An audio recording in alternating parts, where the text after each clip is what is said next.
할렐루야. 오늘 하나님의 말씀 말라기 1장 1절부터 5절까지 보겠습니다. 말라기 1장 1절부터 5절까지.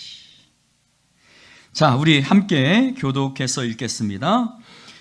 말라기서 1장 1절부터 5절. 여호와께서 말라기를 통하여 이스라엘에게 말씀하신 경고라.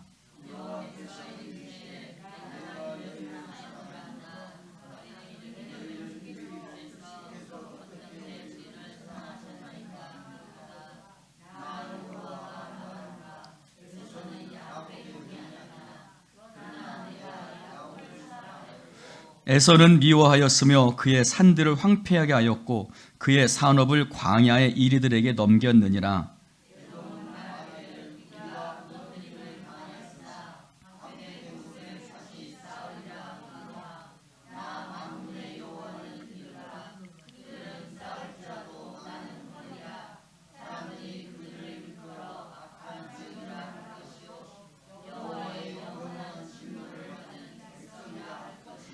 함께합니다. 너희는 눈으로 보고 이르기를 여호와께서는 이스라엘 지역 밖에서도 크시도다 하리라. 아멘. 할렐루야. 말라기서에는 총 6개의 논쟁이 있다라고 지난주에 말씀을 드렸습니다. 우리가 전체적으로 한번 읽어보면서 6개의 논쟁을 한번 이렇게 살펴보았죠. 그 첫 번째 말씀을 오늘 우리가 살펴보는데, 먼저 경고다라고 말씀하셨어요. 말라기를 통해서 이스라엘에게 말씀하신 경고다. 경고한다? 그러면 좀 뭔가 좀 섬뜩하고 긴장을 하게 만들지요. 여러분, 왜 이 경고라는 말의 뜻은 무슨 뜻이냐면 무거운 돌이라는 뜻이 있어요. 무거운 돌 또는 무거운 짐, 그리고 그 무거운 짐을 나르는 사람, 운반하는 것, 이것을 경고라고 의미합니다. 경고라는 말의 뜻이 그런 뜻이. 그러니까 여러분, 이스라엘 백성들에게 하나님께서 말라기를 통해서, 말라기는 나의 사자라는 뜻이거든요. 그러니까 하나님의 사자를 통해서 이스라엘 백성들에게 하시는 이 말씀을 전하는 선지자, 하나님의 사자에게는 무거운 짐인 거예요. 그러겠어요? 안 그러겠어요? 좋은 말만 해도 사람들이 잘 안 들으려고 하는데, 이 하나님의 그들을 향한 책망과 경고의 말씀들을, 하나님께서 사랑하셔서 그들에게 하시는 말씀이지만 그들에게 주시는 이 하나님의 말씀을 전하는, 그러니까 마치 이 하나님의 말씀을 전하는 것이 선지자에게는 마치 큰 짐을 나르는 것과 같은 굉장히 무겁고 힘들고 버거운 일이었던 거예요. 예담이가 저희 집에 있을 때는 3층이, 저희 집이 3층이잖아요. 그러니까 아들하고 같이 살 때는 이게 마트에서 물건을 좀 많이 사갖고 와도 이렇게 부담이 되지 않았어요. 전화를 해서 예담아 하면 예담이가 또르르 내려오거든요. 그럼 예담이가 무거운 물건을 갖고 올라가니까 저한테 별로 부담이 안 되는데, 예담이가 집 밖을 벗어나고 나서는, 군대 가고 다른 데로 이제 분가하고 나서는 굉장히 부담해요. 제 이제 무거운 짐을 갖고 올라가려면 굉장히 힘든 거예요. 아이고, 그냥 물건 조금만 사자. 그래서 택배도 큰 건 안 시키려고 그래요. 3층까지 안 갖다 주지도 않아. 그러니까 3층까지 갖고 올라간다는 게 너무 힘들어요. 그래서 요즘은 예담한테도 아빠 나 바빠 뭐 이러니까 뭐 할 말도 없어요. 근데 그렇게 무거운 짐이라는 거예요. 여러분, 주의 종들이 하나님의 말씀을 전하는 게 사실 무거운 짐이에요. 토요일 밤이 되면 잠을 못 자요. 우리 딸이 그러더라고요. 아빠, 설교 좀 미리 준비하면 안 돼? 왜 꼭 토요일 밤에? 근데 여러분, 말씀을 준비하다 보면 토요일 밤에 잠이 안 이루어지는 거죠. 무거운 짐인 거예요. 근데 이 무거운 짐을 옮긴다라는 뜻이 있지만, 또 한 뜻으로 어떤 뜻이 있냐면 선물이라는 뜻이 있어요. 자, 예를 들어서 박민경 원사님 3층에 산다고 합시다. 근데 제가 무거운 짐을 옮겨서, 그 짐을 옮겨가지고 박민경 원사님한테 탁 갖다 줬어요. 띵동 해가지고 제가 탁 열어보니까 박민경 원사님이 어머 이게 뭐예요? 권사님에게 배달된 것입니다.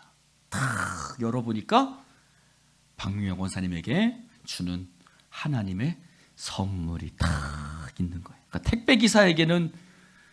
택배기사인 저에게는 무겁지만 그것을 받는 사람에게는 뭔 거예요? 선물인 거예요. 할렐루야. 하나님의 말씀이 물론 경고는 그들에게 때로는 듣기 싫은 말씀일 수 있어요. 버거운 말씀일 수 있어요. 그러나 여기에는 하나님의 놀라운 은혜와 사랑이 숨겨져 있는 하나님의 선물인 줄로 믿습니다.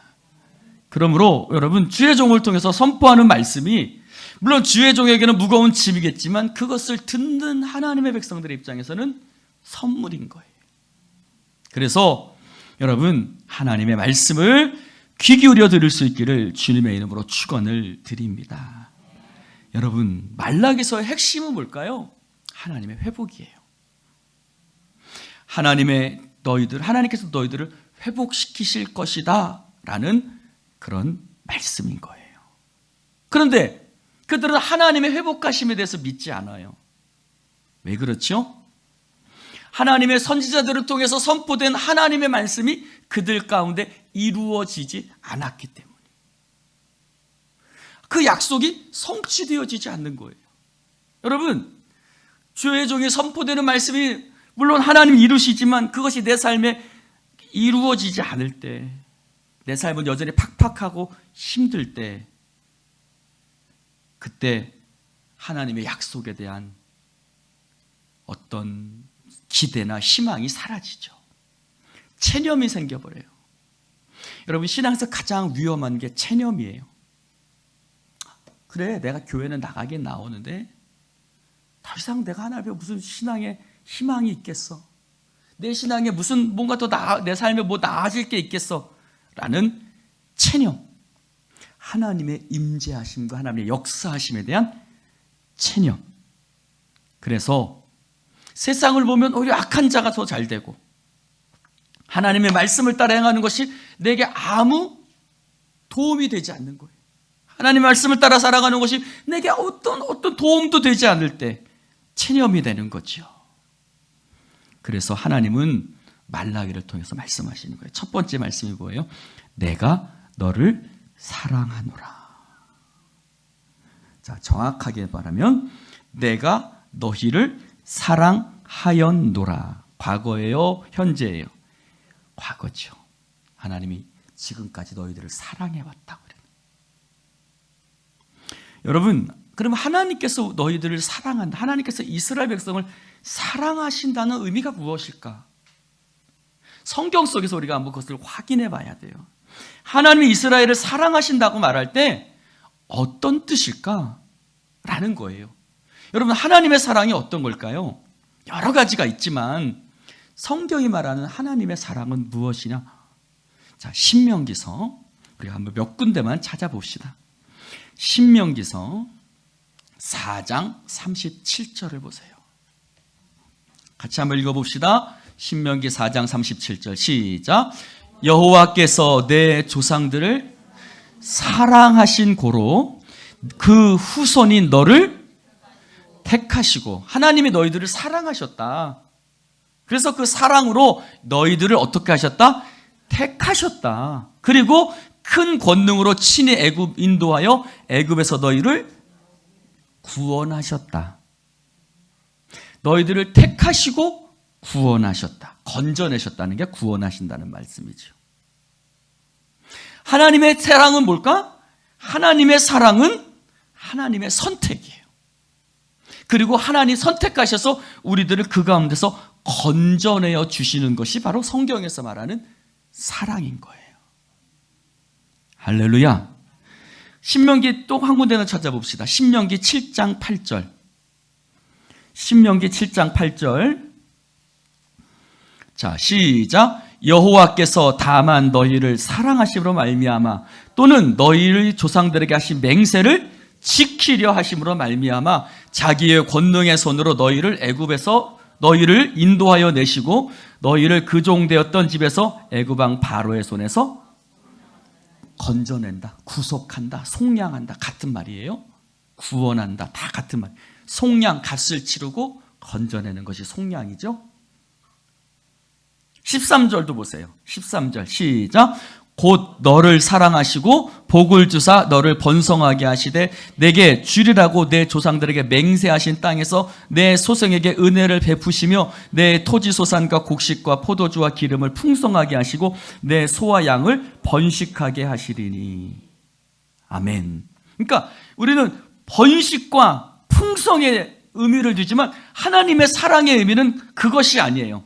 맹세하신 땅, 약속하신 땅, 주리라고 약속하신 땅, 즉 하나님의 약속을 지키시는 하나님. 할렐루야. 자, 예를 들어서 제가 예담이 얘기를 했는데 제가 예담에게 풍성하게 줬을까요? 아니요, 풍성하게 해주지 못했어요. 그러나 이런 건 있죠. 이런 건 있어. 약속한 건 해주는 거예요. 그래, 내가 너에게 약속한 것, 그 정도는 해줘. 내가 그 정도, 내가 아버지로서 내가 너에게 약속했던 것들, 내가 아버지로서 내가 스스로 내 스스로에게 약속하신 것들이 있죠. 약속한 것들이 있죠. 그런 것들을 주는 거죠. 그것이 바로 성경이 말하는 사랑인 거예요. 자, 신명기 10장 15절을 보세요. 신명기 10장 15절 한번 봅시다. 다시 한번 봅시다. 시작. 여호와께서 오직 내 조상들을 기뻐하시고 그들을 사랑하사 그들의 후손인 너희를 만민 중에서 택하셨으니. 아멘. 할렐루야. 신명기 23장 5절을 보세요. 신명기 23장 5절. 신명기 23장 5절도 보세요. 23장 5절. 신명기 23장 5절 시작. 내 하나님 여호와께서 너를 사랑하심으로 내 하나님 여호와께서 발람의 말을 듣지 아니하시고 내 하나님 여호와께서 그 저주를 변하여 복이 되게 한. 하나님의 사랑은 뭐? 하나님이 사랑한 자는 버리지 않는다는 것. 하나님이 택하신 자는 끝까지 책임진다는 거예요. 할렐루야. 이게 사랑의 의미인 거예요. 할렐루야. 자, 예담이가 저한테 실망시킨 적이 있을까요, 없을까요? 아따, 저기 앉아있으니까 좀 말 좀 생각하고 하시오. 저를 실망시킨 적이 있을까요, 없을까요? 예담이 얼굴 어떻게 보려고 그래요? 있죠. 그러나 그럼에도 불구하고 이스라엘 백성이 하나님을 실망시키죠. 그래서 바벨론에 끌려가기도 하죠. 그러나 하나님이 택하신 사람은 버리지 않, 택하신 사랑은, 택하신 자는, 하나님의 사랑하는 자는 끝까지 포기하지 아니하신다는 것이 바로 하나님의 사랑이에요. 할렐루야. 그래서 시편 47편에도 주님은 우리에게 땅을 선택해 주셨고 그 땅은 야곱의 자랑거리가 됐다. 여러분, 이사야 43장 4절에 보면 네가 내 눈에 보배롭고 존귀하고 내가 너를 사랑했다. 그래서 내가 내 대신 다른 사람들을 내어주며 백성들이 내 생명을 대신하리니. 내가 너를 너무 보배롭고 존귀하고 사랑해서 다른 사람을 줄지라도 내가 너를 살려내겠다. 건져내겠다. 예수님이 하나님 우리를 사랑하셔서 그 아들의 생명을 주시고 우리를 구원해내신 줄로 믿습니다. 바로 그런 것들. 예레미야 31장에도 말하죠. 여호와께서 나타나 나에게 말씀하셨다. 내가 영원한 사랑으로 너를 사랑하게. 어떤 사랑? 영원한 사랑. 예레미야 31장 3절에 하나님의 사랑은 영원한 사랑이다. 즉 우리를 포기하지 않는, 즉 우리가 그러니까 우리가 어떠하냐에 달려있지 않아요. 자, 예를 들어서 절 보세요. 우리가 어떠하냐에 달려있지 않아요. 그러니까 우리의 상태, 저놈 봐라. 이거 우리가 어떠하냐, 우리의 상태에 하나님의 사랑이 있는 것이 아니라 하나님이 주권적이고 자발적이고 조건 없고 값없이 우리들을 사랑하시는 줄로 믿습니다. 이게 하나님의 사랑인 거예요. 호세아 14장에도 말하고 있어요. 호세아 14장의 4절에 보면 내가 그들의 반역을 고치고, 즉 그들이 나를 떠나고 그들이 나를 싫어하고 그래도 내가 그들을 고쳐서 그리고 기쁘게 그들을 사랑하겠다. 그들이 나를 마음 아프게 할지라도 나는 그들을 기쁘게 사랑하겠다는 거예요. 할렐루야. 할렐루야. 여러분, 예담이가 여기 앉아있지만 예담이가 없는 척하고 얘기를 하겠습니다. 한 번은 학원에 갔다고 그러는데 학원에서 연락이 왔어요. 안 왔다는 거예요. 어디 갔을까요? PC방 정확하게 하시네요. 그러면 아이고 이놈아, 내가 너 학원비를 어떻게 줬는데 내가 너 그렇게 할까요? 아니죠. 기쁘게 그들을 사랑하는 거죠. 근데 오늘 말씀에 봅시다. 자, 그러면 다시 한번 말씀을 봅시다. 자, 2절 말씀에 오늘 예담이가 참 오늘 좀 안 올 걸 괜히 그렇게 생각할지도 모르겠습니다만, 아니면 혼자 올 걸 괜히 여자친구 데리고 왔다 그럴 수 있겠지만 목사의 아들 된 운명이니까 어쩔 수 없죠. 자, 2절 봅시다. 시작. 여호와께서 이르시되 내가 너희를 사랑하였노라. 하나 너희는 이르기를 주께서 어떻게 우리를 사랑하셨나이까. 어떻게는 말은 무슨 말이냐면 이런 말이에요. 하나님이 나를 사랑하시는 것을 무엇으로 알 수 있습니까? 라는 뜻이에요. 하나님이 우리를 사랑하시는 것을 무엇으로 알 수 있습니까? 우리는 무엇으로 알 수 있죠? 내가 건강한 거 보니까 하나님 나 사랑하시는 것 같아. 내가 병들었는데 나 고쳐주시는 거 보니까 하나님 나 사랑하시는 것 같아.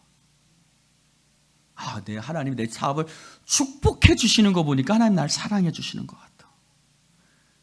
아멘이죠. 물론 그것도 아멘입니다. 그런데 그래서 영어 성경을 보니까요, 킹 제임스 버전을 보니까 wherein, 어디에, 어디, wherein 이라는 말을 썼어요. wherein has loved us.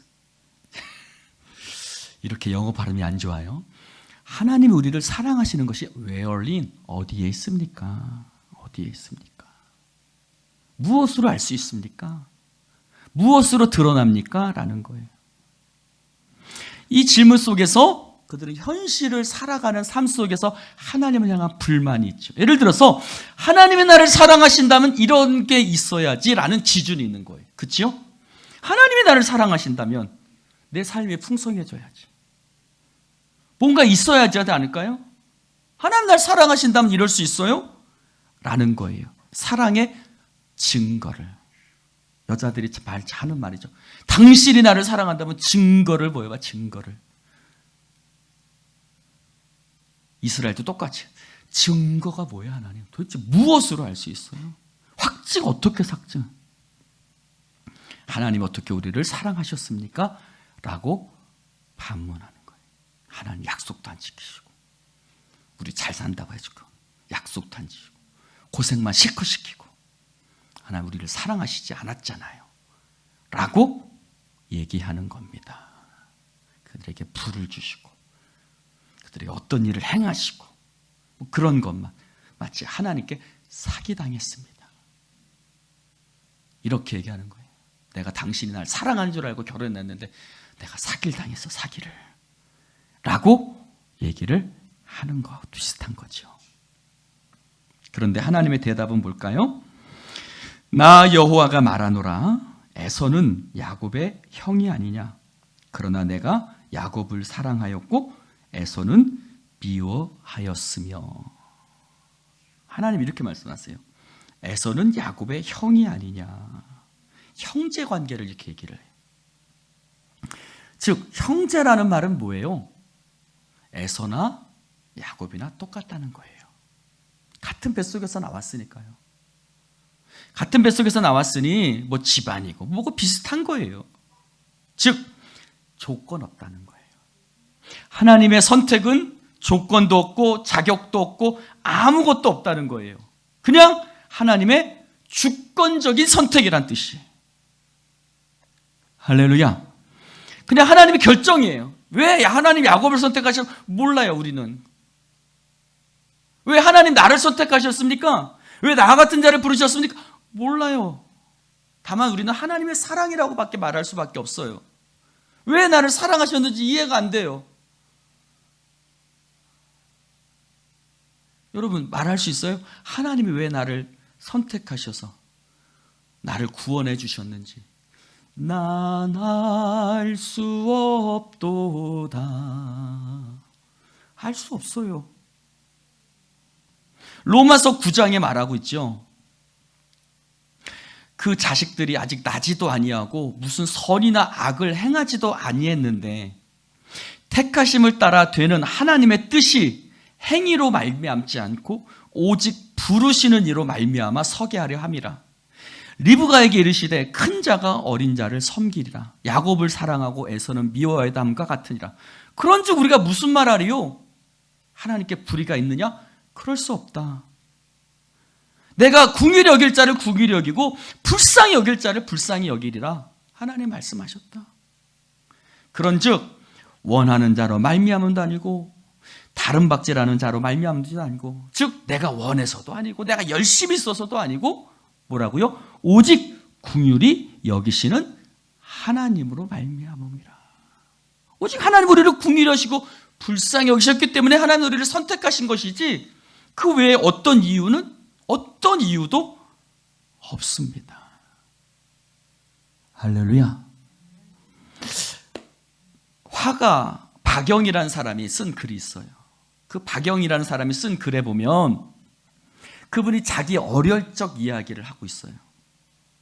그분은 어릴 적에 가난한 집이었어요. 그래서 가방 메고 학교에 가는 것이 아니라 보자기 속에 책과 노트, 도시락을 넣어서 둘둘둘 말아가지고 보자기를 어깨에 메고 이렇게 학교를 다녔다고 합니다. 한 10리 정도를 걸어 다녔대요. 그래서 점심시간이 되면 도시락을 꺼내면 밥은 한쪽으로 쏠려 있고 김치 국물은 이렇게 흘러가지고 국물 반, 밥 반, 비빔밥이 돼 있더래요. 근데 옆집에는 부잣집애가 살았대요.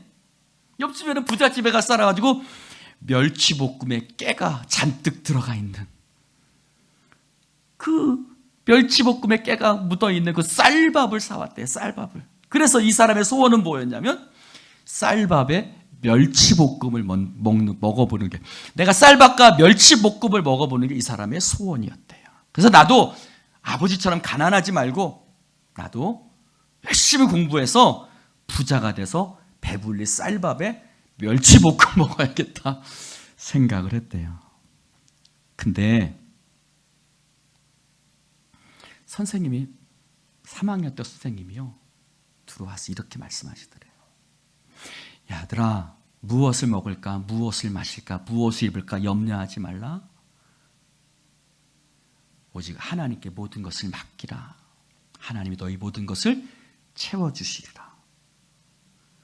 검정 치마에 하얀 저고리를 입은 선생님이 들어오셔가지고 성경 말씀을 얘기해 주시더래요. 그러면서 그분의 생각이 바뀌어버린 거예요. 그 전까지는 부자가 되는 것이 소원이었어요. 잘 사는 것이 소원이었어요. 근데 그때부터 내가 예수 믿은 것이 너무 큰 축복이라는 것을 좀. 그래서 그분이 뭐라고 그러냐면, 내가 21번 쉴 때마다 내가 감사할 수밖에 없다는 거예요. 10개의 손가락 주신 거 감사하고, 하나님의 폭넓은 사랑에 감사하고, 무엇보다도 이 정말 아무 쓸모없는 나를 선택해 주신 그 사랑이 그때부터 너무 감사해서 내가 맨날 김치 국물에 그 들어진 그것을 먹으면서도 그때 하나님을 믿은 그 순간부터 하나님 앞에 모든 것이 너무 감사하다는 얘기를 써놓은 글을 읽었어요. 여러분, 오늘 말씀하세요. 내가 너를 사랑했다. 내가 야곱을 사랑했고 에서는 미워했다. 여러분, 이것은 뭘까요? 하나님 우리를 사랑하신다는 그 사랑은 바로 애굽을 사랑했다. 근데 애굽이 애굽이 아니라 야곱을 사랑했다. 야곱이 네가 잘나고 네가 뭔가 특별해서가 아니라 내가 그냥 너를 사랑하고 내가 너를 택하고 내가 너를 붙들어 주었다. 할렐루야. 여기에 하나님의 사랑이 있다는 것입니다. 그러면서 보세요. 그의 산들을 3절에 그의 산들을 황폐하게 하였고 그의 산업을 광야의 이리에들에게 넘겼느니라. 에돔은 말하기를 우리가 무너뜨림을 당하였으나 황폐된 곳을 다시 쌓으리라 하거니와 나 만군의 여호와는 이로다. 그들은 쌓을지라도 나는 헐리라. 사람들이 그들을 일컬어 악한 지역이라 할 것이요 여호와의 영원한 진노를 받은 백성이라 할 것이며. 그러면 에서는 선택하지 않은 건 뭐냐? 그러면 에서는 선택하지 않으니까 사랑하시지 않은 거냐? 그것이 아니죠. 자, 보세요. 4절에 보면 이렇게 말하고 그래요.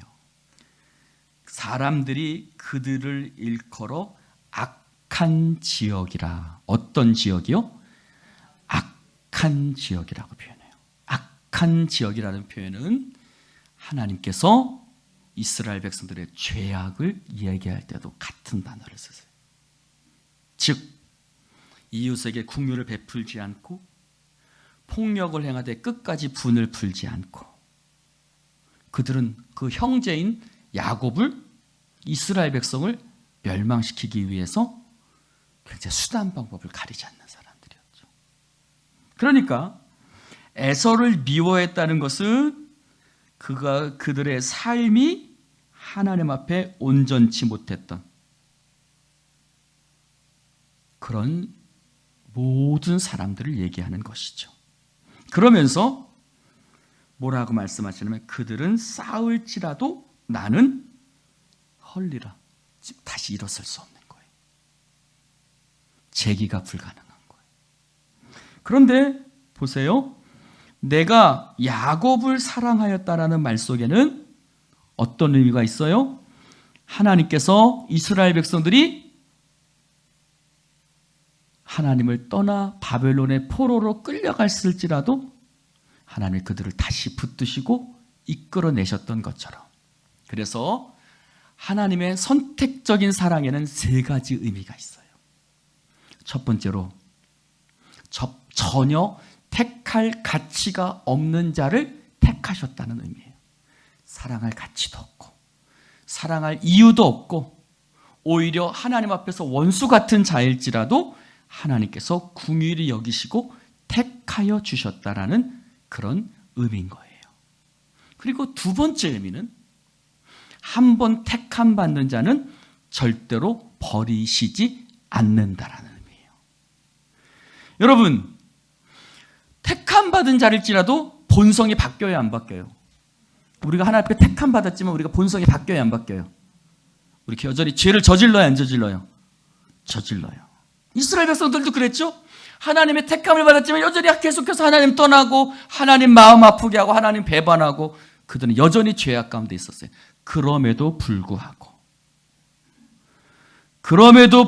하나님은 절대로 그들을 버리시고 포기하시지 않는다. 할렐루야. 그래서 하나님이 70번에 7번이라도 용서하신다는 말씀이 바로 그 말씀인 거예요. 70번에 7번에 내가 너희들을 용서하고 너희들의 부족함과 연약함에도 불구하고 그들을 하나님께서 사랑하여 주신다는 의미입니다. 3번째는 야곱을 사랑했다, 하나님이 택하셨다라는 의미는 그의 변화된 삶을 통해서 하나님께 영광을 돌려야 될 줄로 믿습니다. 여러분, 우리가 하나님의 선택을 받았다라는 것은 우리가 아무 가치가 없고 우리가 아무 조건도 없지만 하나님이 나를 선택하시고 나를 사랑해 주셨다는 의미 속에는 우리의 변화된 삶을 통해서 하나님은 영광 받기를 원하시는 줄로 믿습니다. 그래서 자 보세요. 5절을 보세요. 그래서 4절을 보세요. 에돔은 그들은 싸울지라도 나는 헐리라. 그들은 더 이상 재기가 불가능하다는 거예요. 그러나 하나님이 야곱은 포로로 끌려가게 했지만 그들은 여전히 있다는 거죠. 자, 그러면서 5절을 말씀하세요. 자, 5절 같이 한번 읽어봅시다. 시작. 너희는 눈으로 보고 이르기를 여호와께서는 이스라엘 지역 밖에서도 크시다 하시도다. 이스라엘 지역 밖에서도 크시다 하리로다. 여기다. 자, 하나님이 이스라엘 지역 밖에서도 크시다 하리로다 라는 말씀 속에는 두 가지 의미가 있습니다. 첫 번째 의미는 이런 의미예요. 지금까지 이스라엘 백성들은 하나님을 예루살렘 성전이라는 좁은 지역 안에만 가두어도 왔어요. 즉 하나님이 자신들을 특별하게 사랑하신다고 여겼어요. 그런데 그 이스라엘 백성이 죄악을 행할 때 하나님이 그들을 바벨론에 끌려가게 하셨어요. 즉 하나님은 이스라엘만의 하나님이 아니라 전 세계적인 하나님이신 줄로 믿습니다. 여러분, 우리는 어떻게 해요? 우리는 하나님이 나를 사랑하실 때 내 자식이 잘 되고 내 자녀가 잘 되고 내 삶이 복줄 때 우리는 그것으로 하나님의 사랑을 이야기를 합니다. 그러나 하나님은 나만을 특별하게 사랑하시는 하나님이 아니라 나를 통해서 온 세계의 하나님이 되기를 원하시는 줄로 믿습니다. 사랑하는 성도 여러분, 우리는 야곱과 에서를 통해서 나타난 하나님의 무조건적인 선택은 하나님이 우리의 삶은 우리만 사랑하시는 하나님이 아니라 하나님이 온 땅을 사랑하시는 하나님이라는 의미를 우리 가운데 보여주고 있는 거예요. 자, 사랑하는 성도 여러분, 자, 한번 봅시다. 자, 우리 한번 볼까요? 1장 6절 같이 한번 읽어봅시다. 시작. 내 이름을 멸시하는 제사장들아, 나 만군의 여호와가 너희에게 이르기를 그 아들은 그 아버지를. 자, 거기 봅시다. 자, 1장 6절에 보면 내 이름을 멸시하는 이라고 말하고 있습니다. 자, 멸시한다라는 말은 창세기에 보면은 에서가 장자의 주권을 어떻게 여겼다고 그래요? 가벼이 여겼다라고 표현을 해요. 창세기 25장 34절에 보면 야곱이 장자의 명분을 가벼이 여겼다라고 표현합니다. 그러니까 에서만 하나님께서 주신 장자의 명분을 가벼이 여겼을 뿐만 아니라 그 가벼이 여겼다라는 말이 바로 이 멸시라는 말과 똑같은 의미예요. 그러니까 멸시하고 가벼이 여기는 것은 에서나 야곱이나 차이가 없어요. 그러니까 에서나 야곱이나 그들이 하나님 앞에 의롭고 누구는 악해서 선택받은 것이 아니라 누구나 하나님을 의지할 때 하나님께서 그들을 사랑하고 하나님이 그들을 축복해 주시는 줄로 믿습니다. 여러분, 그렇다면 이것은 하나님이 야곱만을 사랑하시는다는 의미가 아니라 하나님께서 자기들만의 하나님으로 그들을 자기들만의 하나님으로 죄송합니다. 네. 말이 한번 꼬이니까 자기들만의 하나님으로 묶어두지 말고 하나님께서는 이스라엘 지역 밖에서도 크시다 하리라. 즉 그 하나님을 전 세계의 하나님이시며 온 세상 사람들이 하나님을 알도록 그들은 선교적인 준비를 해야 될 줄로 믿습니다. 그래서 우리도 마찬가지죠. 하나님이 우리만을 축복해 주시는 것이 아니라 우리나라만을 축복해 주시고 우리 교회만을 축복해 주시고 우리 자식만을 축복해 주시는 것이 아니라 하나님이 우리를 통해서 다른 사람도 축복하시고 다른 교회도 축복하시는 그런 선교적인 우리가 쓰임을 받아야 될 줄로 믿습니다. 사랑하는 성도 여러분, 우리의 관심은 내가 만난 하나님을 어떻게 다른 사람들도 알 수 있도록 해야 하는가. 그래서 이스라엘 지역 밖에서도 우리를 통해서 다른 하나님을 알지 못하는 사람들도 하나님을 알 수 있도록 우리가 해야 될 줄로 믿습니다.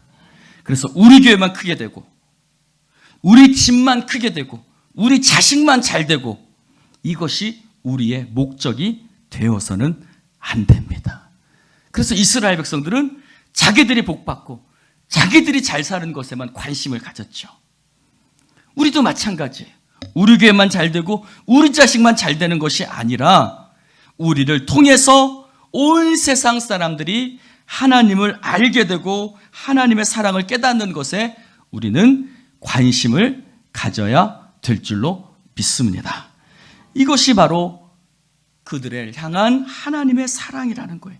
하나님이 우리를 사랑하셨으니까 이제 그 사랑이 우리를 통해서 세상 밖으로 흘러나가야 될 줄로 믿습니다.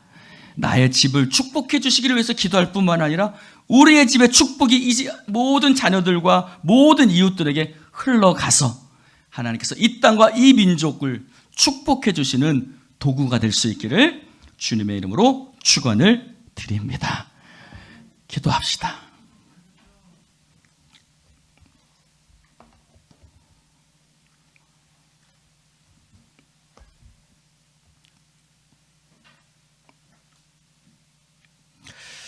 하나님 아버지 감사합니다. 오늘 주님 말씀을 함께 나눌 수 있도록 축복해 주신 아버지 하나님께 감사와 영광을 올려드립니다. 때로는 말씀이 무거운 짐과 같지만 그러나 그 말씀을 하나님 감사와 기쁨으로 받아들이게 하시고 그 말씀을 통해서 내 삶이 변화되어지고 새롭게 되어지는 놀라운 역사가 이루어질 수 있도록 주여 축복하여 주시옵소서.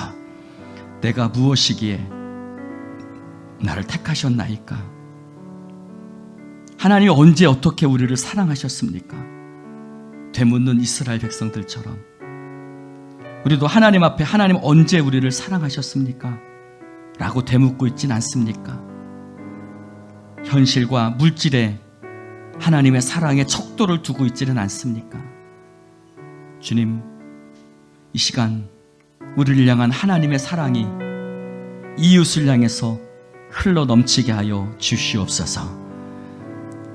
우리만 잘 사는 것이 아니라 우리를 그 사랑하신 그 사랑이 세상 밖에서도 우리를 통하여 하나님을 알게 되고 하나님이 찬양받으시는 놀라운 역사가 이루어질 수 있도록 성령님 함께하여 주시옵소서. 오늘 우리와 함께하신 주님, 이 시간 주님 앞에 나의 삶을 드리오니 주여 영광받아 주시옵시고 하나님의 은혜로 나아가게 하여 주시옵소서. 예수님 이름으로 기도드리옵나이다. 아멘.